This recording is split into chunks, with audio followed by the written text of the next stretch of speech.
जय जगन्नाथ। आसंतु देखिबा अणसर घरे कौन कौन करा जाए।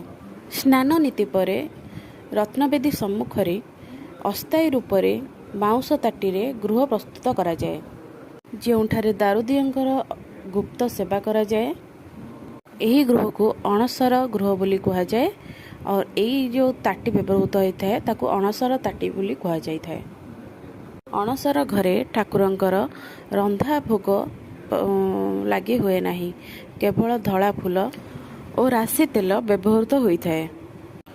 ଅଣସର ଘରେ ବ୍ୟବହୃତ ହୋଇଥିବା ଫଳ ଚୋପା ଓ ଅନ୍ୟାନ୍ୟ ଜିନିଷକୁ ପଦାକୁ ଅଣାଯାଏ ନାହିଁ।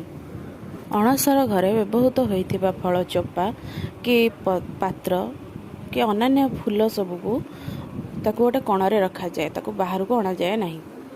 ଅଣସର ଘରେ ଘଣ୍ଟି ଘଣ୍ଟ ବାଦ୍ୟ ଏସବୁ କିଛି ବି ବ୍ୟବହୃତ ହୋଇନଥାଏ। ଦଶମୀ ପର୍ଯ୍ୟନ୍ତ